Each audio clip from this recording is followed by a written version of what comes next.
Hey, what's up, everybody? It is Kellen here from Start Your Systems, and welcome to MX Bikes. For the first time I think I've ever done this, I'm going to do a Motocross of Nations preview discussion video while playing MX Bikes, which I feel like already is going to go terribly because I don't think I can play this game very well while talking, as you guys have seen many times over the recent videos that I've been putting out. But we're going to try to do our best, and we're going to talk about the 2022 Motocross of Nations, my predictions on it, and get you guys stoked and revved up for the racing this weekend. If you guys want to see some more of my in-depth analysis of this, we posted a article over on racetracksonline.com where talked a little bit more about each country that I'm going to highlight in this video. And if you guys are going to the Motocross of Nations this weekend, be sure to come find me if you can. We're going to be doing these live shows down by the Pit Bike of Nations tracks on Friday and Saturday nights, so I'll definitely be down around there if you guys are looking to try to come find me. And just so excited to have a good time this weekend and see some good racing. So let's jump right into it. I'll start off by first saying that I know 100% I'm not like the end-all be-all of knowing every single thing about all these teams and these guys, but I do watch the GPs, I do watch EMX, and I do watch, of course, Pro Motocross and AMA Supercross, so I feel like I have a little bit better understanding than at least some of all of these guys that are going to be lining up this weekend. So I always like to do these power rankings as like well, here's what I think is going to happen, and then it starts a discussion with you guys. So I'm not saying that I'm going to be right or that my rankings are the best or whatever. They're just simply my thoughts and opinions, and I'd like to share them and see what you guys have to say. So please be sure to get involved in the comment section below and not be afraid to tell me I'm a complete idiot and why I'm an idiot. So let's jump in. I'm going to start off with the honorable mentions before we get into my top 10. And I'm going to start out actually with Estonia as a team that I think can do some good things, some bad things. I really don't know where they're going to fit in. They're made up of Tanel Liak, Jorgen Talviku, and Harry Kulas, which is a team that I think is probably Estonia's A team right now. Liak coming back from being out of, in retirement this last year and a half to 2 years at this point. He's raced Motocross of Nations a gigajillion times before and always done well at them. And Kulas has switched between Finland and Estonia, but has raced for Estonia pretty regularly for the last handful of years in the Motocross of Nations, and he's done well also. So Talviku is good because this is like a solid MX2 rider for them. In the past, they've had guys like Hardy Ruziorg and other things like that that are not as established, but Talviku we've seen come race in the US this year, and he was pretty decent, like getting into the top 15 in the USA is nothing to sneeze at, and was pretty fast on occasion. So I think that this team on paper looks pretty solid, but I don't have any clue about how Liak is fitness-wise, where his riding has been, or anything along those lines. So it's really just Kulas and Talviku that we have to go off of. And right now I just cannot put them in my top 10, but I do think that there's a chance that they get into the top 10 based on the talent that they are bringing to the line. My next team that I'm going to bring up in this same regard is Norway. And this is a team that I feel like hedges a lot of their bets on how well they do on their MX2 rider, which is Kevin Hortmo, who rides for the F&H Racing Kawasaki team, which is more or less like the factory Kawasaki team in MX2. And he finished 4th in the World Championship this year in MX2, and he was very solid after finishing 2nd in EMX 250 last year. This is definitely a guy that I think should contend towards the front of the MX2 class this weekend to some shape or form, and I think that will help carry the team, because the rest of the team is made up of Cornelius Tondel and Hakon Osterhagen, which are two EMX racers. Tondel's done pretty good in EMX 250 this year. Osterhagen has kind of jumped around, I think, between some of the European championships and stuff like that, but also has a little bit of EMX experience. Like I said, I think a lot of what happens with this team hedges their bets on how Hortmo does, but we've seen in the past when an MX2 guy does well, it carries their team into a good position. So I look for Norway to kind of be a little bit of a sleeper, but I don't know that for sure I'd put them in my top 10 yet. Still some more honorable mentions. This honorable mention that I'm going to give now goes to Japan.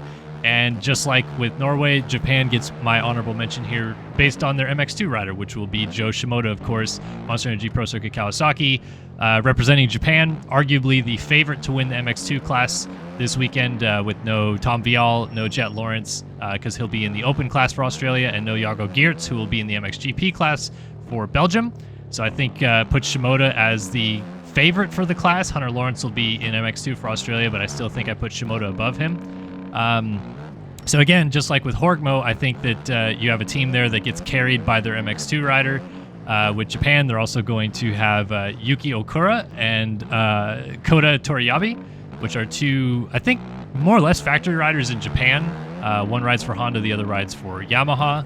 And they're good riders, but not much beyond just racing in the All Japan Motocross Championship. So I have no idea based on that, where they're going to stack up. Shimoda went over there and kind of worked both of them in the 450 class 2 weekends ago now, when he went over and raced the All Japan Motocross Championship in the 450 class and was easily the guy to beat in that series. So I think they'll just, have to do something half decent, and maybe they'll sneak into the top 10, but a lot of it, I think, is how well Shimoda does and whether he carries that program or not.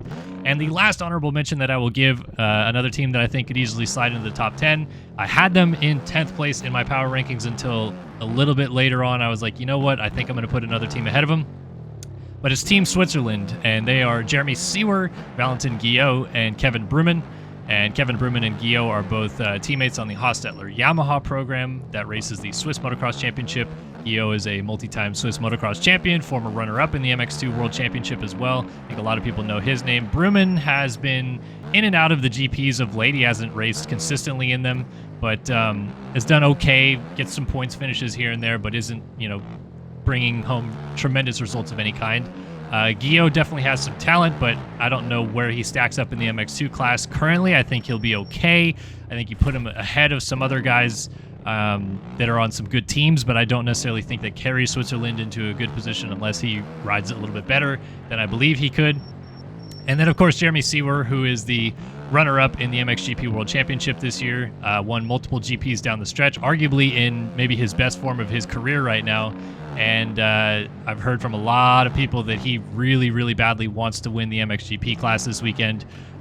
He doesn't need to win both motos to do that, obviously, because of the combined classes, but I think you definitely live in a world of some kind where Jeremy Seawor can win both of his motos, which he's going up against guys like, Eli Tomac, Maxime Renault, Glenn Coldenhoff, Jorge Prado in his class. So we'll see. We'll see where he stacks up, but I think Seawor is going to do a lot of the lifting for this team. But I do think that right now, at least, I would probably put them just outside of my top 10 based on power rankings. So those are the honorable mentions. Let us jump into the top 10. And coming in at number 10 for my power rankings, I'm going to put Team Canada here, and I'm really on the fence about them because I don't really have a good indication on where Ryder McNabb stacks up in this group. McNabb won the MX2 championship in Canada this year. Dylan Wright had a perfect season in the, I guess it's the MX1 class in Canada for the outdoors, so I don't have any worries about Dylan Wright being a top 10 guy. Tyler Medaglia always does show up pretty well for these Motocross of Nations events, but he is coming in a little bit injured, or so I hear, so I don't know how well he's going to do in the open class. So I think Wright does a lot of the kind of heavy lifting for Canada, and McNabb, having just won this championship, I believe he just signed with Phoenix Honda to come race in the U.S. next year. He's good. I just don't know how good, and that's why I'm like, maybe Canada should go higher, maybe Canada should go lower. I'm going to put them in my top 10 right now, but I'm not sold on it. Either way, we'll see how the Canucks do this weekend. Coming in at number 9 for me, this is where I'm going to slot Germany, and Germany does not have Ken Roczen this year. Roczen, of course, going through the contract dispute with Honda and doesn't have a full-fledged ride at the moment. He is on the Genuine Honda Racing program for World Supercross, but that is not going to carry over anywhere beyond World Supercross, so he doesn't even have a team. He wasn't going to race the Nations anyway with all this stuff going on. So they have Max Nagel, they have Simon Langenfelder, and they have Tom Koch. And these are all three guys that have experience at the Motocross of Nations. Max Nagel is a former Grand Prix winner and a guy that helped Germany win the Motocross of Nations back in 2012. But of course, so too Ken Roczen did a lot of the lifting that day for Germany. But again, kind of like I've said with Shimoda for Japan and Hortmo with Norway, the heavy lifting here is going to be done from the MX2 rider, and that's Simon Langenfelder, who is a factory gas rider in MX2, won the opening round British Grand Prix this year, and finished third in the World Championship. Still young, still building, still a guy that I think a lot of people look at as a future world champion. And I think for me, I probably put him right in the mix of the Justin Cooper, Hunter Lawrence battle this weekend. And I know some people are going to be like, what? That's crazy. Why would you put him there? But believe me, I think you're going to undersell yourself if you don't put Simon Langenfelder up there at least. I don't necessarily think he's better than Shimoda, but I do think he's close. And so I think that helps Germany definitely get much closer to the top 10. Max Noggle is going to, ride perfectly fine in my opinion. He's been retired a couple years now, but he came back and did tremendous for Germany at the Motocross of Nations last year. I could easily see him getting in the top 15 or maybe even the top 10 for both of his motos. And then Tom Koch will just be probably their throwaway score. You get one throwaway from 6 moto scores, but even if he finishes like an 18th one moto, I still think that's plenty enough points based on what Langenfelder can do and what Noggle will probably provide for that team to get Germany into the top 10. Moving on to number 8 for me, this is where I'm going to put Team Belgium. I want to put them higher, I really, really do, but I am so sketched out by the fact that they moved Jago Geerts onto a 450. I would have left him on a 250 personally, but again, I think this is a weird situation for Belgium where they have a young team and an old rider still on this young team. They are maybe 2 or 3 years away from being a Motocross of Nations championship contending team again when the Konen brothers start developing a little bit more and you get Lucas Konen on the MX2 spot. But right now, they have Jago Geerts in the MXGP class, Liam Everts in MX2, and Jeremy Van Horbeek in Open. And Van Horbeek is on his way out right now. I believe this is his last full season of GPs this year, riding for the factory beta program. So he's on, decent equipment. He's a guy that has carried Belgium before to great results and podium finishes and so on and so forth. But he's a little bit over the hill in terms of his prime. So I don't necessarily see a breakout Jeremy Van Horbeek ride like we've seen in the past. And then Jago Geerts, I think, would probably be my favorite to win the MX2 class if he was in the MX2 class, but he is not. He's riding the MXGP class, so he's jumping up to a 450, and he's got to go up against the same list of guys that I just explained earlier on for, Jeremy Seawor facing off against Eli Tomac and Maxime Renault, Mitch Evans, Glenn Coldenhoff, and so on and so forth. I just don't know where I put Geerts in that mix. Maybe he could get up and battle guys like a Prado, maybe a Coldenhoff, but I just don't know because I've never seen him on a 450, so I really have no clue. And they put Liam Everts on the MX2 class because he's basically the youngest of this group, the most inexperienced of this group, son of 10-time world champion Stefan Everts and grandson of 4-time world champion Harry Everts. So he's got the pedigree behind him, but I still think he's in a building year, not quite there yet in terms of skills and development where he'll be elite talent, but he will be on Red Bull KTM next year, so it's coming. The Liam Everts train is building, and I think we are 2 or 3 years away from a team of Jago Geerts, Liam Everts, and Lucas Konen battling for the Motocross of Nations victory for Belgium. I just don't think we're there this year with this team, so I'll put them 8th. Moving on to 7th, and this is a team that honestly I personally think I want to put lower. I really am so on the fence about this team as well. But I'm going to throw a little bit of a bone to them because otherwise all my British fans will probably scald me. I'm going to put Great Britain 7th right now, tentatively.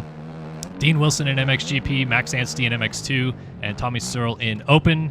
Basically the same team that we've seen Great Britain throw out there for the last decade, it seems like, is going to be there again. But this was Dean Wilson's last ever year of pro motocross. He says that really his knees are not up to the task of being able to hold on for 30 minutes anymore, so that's why he's transitioning to Supercross only.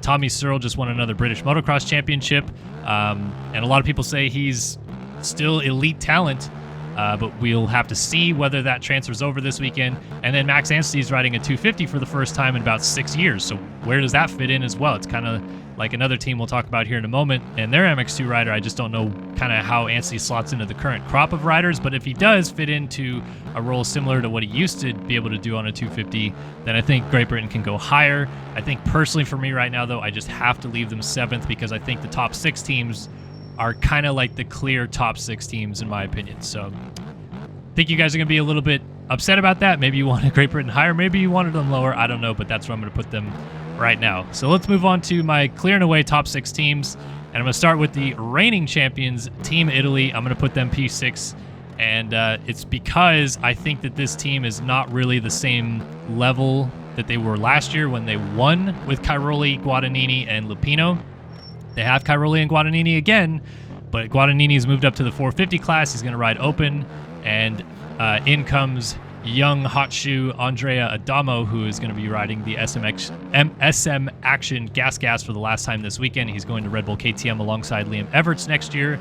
but I still think just like Everts, he's developing. He's not fully there yet as an established MX2 talent, in my opinion.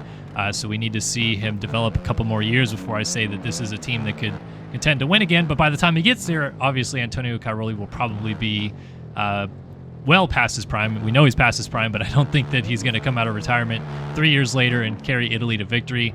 So good on him to get the win last year and be able to hold the Chamberlain Trophy, but I just don't see it for this year happening with Team Italy. Cairoli having been retired for a year, he came out, raced a couple pro motocross races, but I just don't think it's the same as being in fit top shape to race the GPs like he was. And then Guadagnini jumping up to the 450 class mid-season this year, which is an odd choice by the DeCarli Gas program, but they did it. They moved him out of MX2, and he's still pretty young. Moved him to MXGP. It took him a long time to get his feet under him, and I still don't think he's really all there, so I think there's just too many variables stacked against them. But I do say that Italy has a lot of things going, the right direction for them. It's just not really there this year for me, so I'll still put them 6th, which is a good result, but I think that there's a chance they could go higher. It just hedges a lot on how well these guys actually perform, and if we see some old Cairoli and maybe some new Andrea Adamo mixed in to make it a better performance for Italy. So let's jump into the top 5 now. For P5, I'm going to put a team here that I think a lot of people could do some great things in the future, but we're in a weird transition period with them as well, and it's Team Spain. And Spain is sending a very, very good team to the line this year. Jorge Prado in MXGP, Guillem Ferras in MX2, and Ruben Fernandez in Open.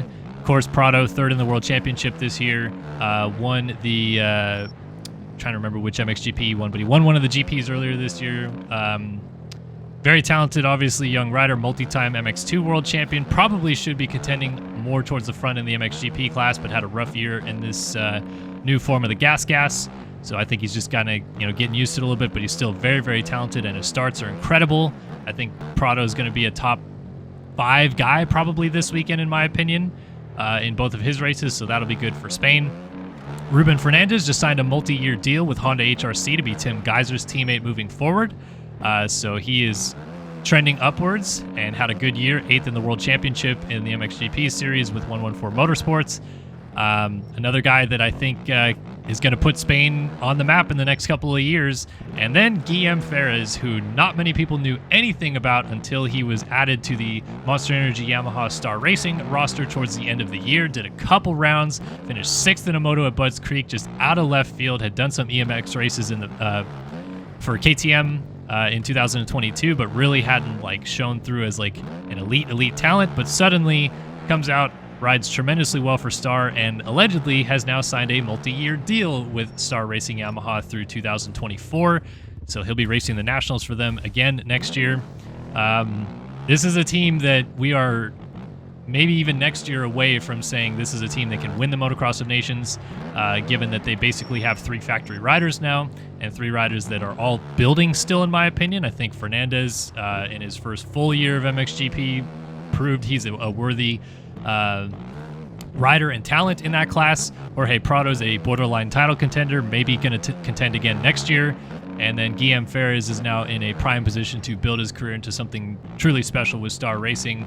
So like I said, we're not there yet, but this team on paper is already looking pretty darn good, and I'm excited to see what they look like in 23, 24, 25, etc. when we come to the Nations again, and they have that powerhouse team still. All right, let's move on to P4, and we are now into, in my opinion, the teams that flip a coin, things go their way. You might be looking at the winning team. I think you could say that about Spain, but I'm still a little bit not quite there with them. I am there with team number 4 on my power rankings, and that is the Netherlands. Yes, they don't have Jeffrey Hurlings, who is not going to be there after having multiple surgeries on his foot to get things healed, but they still do have an incredibly good team. Glenn Coldenhoff in MXGP, Kaida Wolf in MX2, and Calvin Valandron in Open. This is 2/3 of the team that almost won at Redbud in 2018 and did win the Motocross of Nations at Assen in 2019. Of course, not having Jeffrey Hurlings is a big blow, but this is still a team that definitely could, on their day, win this thing. Glenn Coldenhoff, we know how well he was at Redbud in 2018, went 1-1, then won both of his motos at Assen in 2019 as well. I don't know that this is the exact same Glenn Coldenhoff from those days, but I do know that the talent exists in there, and on his days, he is right up there with some of the best in the world. Calvin Valandron also won a Grand Prix this year in Italy. Going to come in riding for Guillem van Venrooy Yamaha, and another guy that has helped the Netherlands win in the past, been a factory rider over the years, super fast on his days as well. Just kind of depends on what Calvin Valandron we are going to get. And then there is Kaida Wolf, factory Husqvarna rider in Europe, and a guy that, similar to Everts and Adamo and all these other guys that I've already mentioned, is kind of looked at as potentially future world championship material. Hasn't really put the whole recipe together just yet, but he did win a moto earlier this year at Lommel in the MX2 class. And I think for him, I probably put him right around, again, that kind of like, oh, it just ran out of fuel. Or did I? Yep, just ran out of fuel. So I've just been motoing down so much that I ran out of gas. You hate to see it. We'll return to the pit and go back out there. But again, kind of with Kaida Wolf here, I think for him, this could be a little bit of a coming out party for De Wolf, who we really haven't seen fully, I guess, from the American side. You haven't seen his talents on full display yet. If you've never seen Kaida Wolf before, get ready to watch a lot of scrubbing and some pretty kind of intense looking riding. Kid's got a ton of talent just oozing out of him. It just comes down to putting it all together. But I do think the Netherlands is one of those teams that you could say, man, if things fall their way, they could win it again. It really could. This is a very solid team, even without Jeffrey Hurling. So right now, I'll put him fourth. I want to put him third, but I just could not put this team in the top three. And for my third place in my power rankings, I'm going to put Team France. That is going to be Maxime Renault in MXGP, Marvin Muskan in MX2, and Dylan Ferrandis in Open. Now, France, with that team right there, is a team that you could easily say, should they be first with how talented and stacked that roster is? Yeah, you could definitely make a case for them being the top team. However, Marvin Muskan has not raced a 250F competitively since 2015. In fact, the last time he did race it was at the Motocross of Nations in 2015 when he won the MX2 class that day and helped France win the overall. He did obviously race the last round Fox Raceway 2 National on a 250, but that was after only being on the bike for like 2 days after he got the call that he was going to come race the Motocross of Nations on a 250. Said he was just sipping wine in France, got the call, thought about it a little bit, then ultimately decided why not. Good to help out Team France again. So that's going to be interesting to see how that unfolds. But the biggest question mark to me is Dylan Ferrandis. Ferrandis missed most of 2022 outdoors with a thumb injury that he sustained at practice for the Fox Raceway 1 National. Then came back, did a couple rounds, was okay. Not anything to write home about, but was at least getting into the mix around the top 5. And then he got slaughtered by Justin Barsha in the second moto at Budds Creek. Flung off the track violently, and allegedly that herniated some discs in his back. And he had been on the couch for a little while. There was some question marks whether or not he was even going to be able to still race for Team France. But it sounds like he's going to give it a go. Got, feeling a little bit better in the last couple of weeks. He's been riding down at the farm with Jago Geertz and some of these other guys that have come over, and it sounds like all things right now are a go for him to at least compete. So if we get at least a good version of Dylan Ferrandis, which I'm not so sure that we are, but if we get a good version of him, I think you couple that with Maxime Renault, who is he was 4th in the World Championship in his rookie MXGP season, won 6 motos, won the I think it was the MXGP of Portugal that he won. Again, another guy that I think we look at for 2023 as a MXGP title threat. And a guy that comes into this Motocross of Nations with the pedigree and the possibility to win the MXGP class, so that's going to be a huge help for France if he could do that. Marvin Muskan, I think we know talent-wise slots right towards the front in terms of raw speed in the MX2 class, but it comes down to his fitness and how much training and flexibility he's gotten on that KTM 250 over the last month. And then a questionable Dylan Ferrandis. So for me, yes, there are some question marks with this team, but at the end of the day, it's Team France. How are you not going to put them somewhere near the front? They always seem to show up for this race, make something happen out of seemingly nothing, and another team that borderline could win this thing, but for now, I'll put them third. Now we are to the top 2, and honestly, I think for the top 2, I would maybe say this is 1A and 1B, not necessarily first and second, but I had to put someone in second. And for P2, I'm going to put the Australians. I really do think that this is a weekend that Team Australia could finally, for the first time ever, lift the Chamberlain Trophy and take it home to the country down under. But I do have a little bit more questions about them than I do about my number 1 pick, which I think you guys obviously now know what it is. But let's talk about Australia a little bit. It is going to be Mitch Evans in the MXGP class, Hunter Lawrence in MX2, and Jet Lawrence in Open. So that is right. Not only is Jet Lawrence making his Motocross of Nations debut, he's never raced it before, he's making his 450 class debut. He is jumping onto a 450 for the first time in his career to race it and see how he fares. He's racing the Open class, which to me is the perfect scenario for him because he's not expected to go up against Eli Tomac and Renault and Coldenhoff and Prado and Cairoli and all those guys. He's going to have a little bit of lesser, I guess, stacked field in the Open class to go against, but he still has, Chase Sexton, Dylan Ferrandis, Calvin Valandron, Guadagnini, Ruben Fernandez. It's still a good list, but it's not, I think, quite the caliber you expect out of the MXGP class.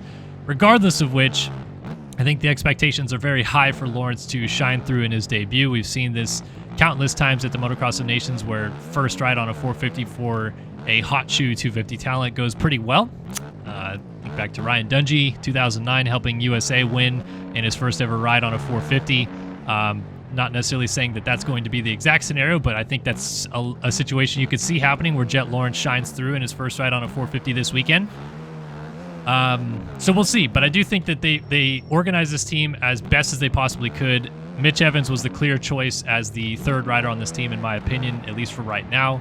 And, you could say, well, why not leave Jet on a 250? Because he could win the 250 class and maybe even finish second or third in a moto on a 250, which would be incredible, maybe even win a moto. And that would really help out the team. But I kind of get where this is coming from because Jet's going to move to the 450 class before Hunter will, which is by the end of Supercross this year. Jet will jump on a 450 and race 2023 outdoors on a 450, whereas Hunter's staying in the class. And this is also a situation that Hunter Lawrence has been in before, which is to try to help Australia win by doing tremendously good in the 250 class. If you go back to the 2018 Motocross of Nations at Redbud, Australia was actually leading going into the last moto because of Mitch Evans and Hunter Lawrence doing so well. So this is the same team that we had 2 years ago. It's just a better third rider, in my opinion, and Jet Lawrence trying to help the team win in that last moto. So this is trending in a hugely positive direction for Australia. The things they have going for them are, of course, this is Jet Lawrence's first ever time racing Motocross of Nations, so he doesn't really know this experience. Mitch Evans crashed heavily at the last GP. Doesn't sound like he's fully injured or anything like that, but at least, probably got knocked back a little bit. And unfortunately for him, this will also be his last go with Honda HRC, which he's ridden for the last couple of years as Tim Geiser's teammate, because Ruben Fernandez is going to jump into that spot next year. So he's going to be supported by factory Honda this weekend, but that will be the last time that's the case. It is kind of cool that all three riders are factory Honda riders, so they'll all be under the same tent regardless of which this weekend. So that's pretty neat in my opinion. But we'll see. We'll see how Evans fares. I think Hunter Lawrence is, probably at least a top 3 guy for the MX2 class. And then Jet Lawrence is, man, he could come out and he could win. He could finish 10th. I really don't know.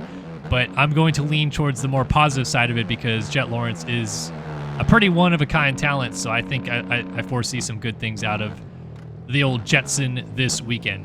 But that, of course, leaves just one team and one team only. You know who they are. I'm going to pick them again. I hate that I'm picking them again because for so many years I've picked them and they have failed. But I'm going to pick USA to win the 2022 Motocross of Nations. I have to. I just have to. How can you not pick this team? This is Eli Tomac in MXGP, Justin Cooper in MX2, and Chase Sexton in Open. Of course, Tomac and Sexton are arguably the 2 best 450 riders in the world right now. Tim Geiser would be probably right there, but Geiser's not racing because no Slovenia at this event. So, yeah, 2 best 450 riders in the world on the same team. Can they go 1-1-1-2 in the 3 motos? Maybe, maybe not. I have no idea, but you would have to believe that based on their recent pace, it's at least a possibility. So then that leaves Justin Cooper to he just got to get like a 10th or something to help the team win. But we always know how this event goes. It's always so weird. It's always so up in the air. It's not clear cut in any shape or form. And because of that, I don't necessarily see that this is a walk-home victory for the U.S. I don't see Eli Tomac and Chase Sexton easily winning this thing by any stretch of the imagination, even if on paper they should. And then Cooper, you know, he's been a bit of a question mark this year. That MX2 slot was hotly debated for the Americans, where they wanted to put a 450 guy on it. It was between Barsha and Craig. They eventually went with Cooper because Barsha pulled out, and then Cooper won a moto at Washougal, and that seemed to put him back in the running. And then they eventually decided to just pick him anyway. So kind of a weird situation scenario the way it got there, but I think you have to say right now, at least Justin Cooper's probably the best American 250 rider we have. His starts are good, so I think that will definitely help us, but he's been a little bit hit or miss these last few nationals as well, so that's a little bit scary, and we know sometimes the MX2 guy can really struggle at this event with not getting good starts and not being able to pass guys, especially when you have 450 guys starting behind you and passing you as well. So that is certainly the biggest question mark to me is Justin Cooper. I don't really have a worry that Tomac or Sexton will do anything bad, but then you go back to the 2018 edition when Tomac last raced this event, and it wasn't great either. So maybe that, you know, just things don't come together. I don't know. I'm trying to find ways for them to lose, but I kind of can't because this team is too dang good on paper for me to lose this event. So I think this is it. I think this is finally, after a decade-long drought, this is finally the Americans' turn to take this Chamberlain Trophy home again and raise it for USA. So we'll see what happens. I am so excited for it. Like I said, I'm going to be there all week, and I'll be working a lot, but I'll try to run into anybody that I can see or find. It's going to be such a fun weekend. Hopefully you guys enjoyed my thoughts and opinions on this upcoming Motocross of Nations event. Please be sure, like I said, to get involved in the comment section below if you have any more comments, questions, or concerns, or something else you want to talk about, or anybody that I left off, because I'm sure there's going to be some people saying, oh, you didn't really talk about that team or whatever. But trying to my best to at least provide the information that I can for you guys to get you guys revved up for this weekend. So hopefully you enjoyed this video. As always, be sure to like, comment, and subscribe, and we'll see you guys in the next one. So long for now.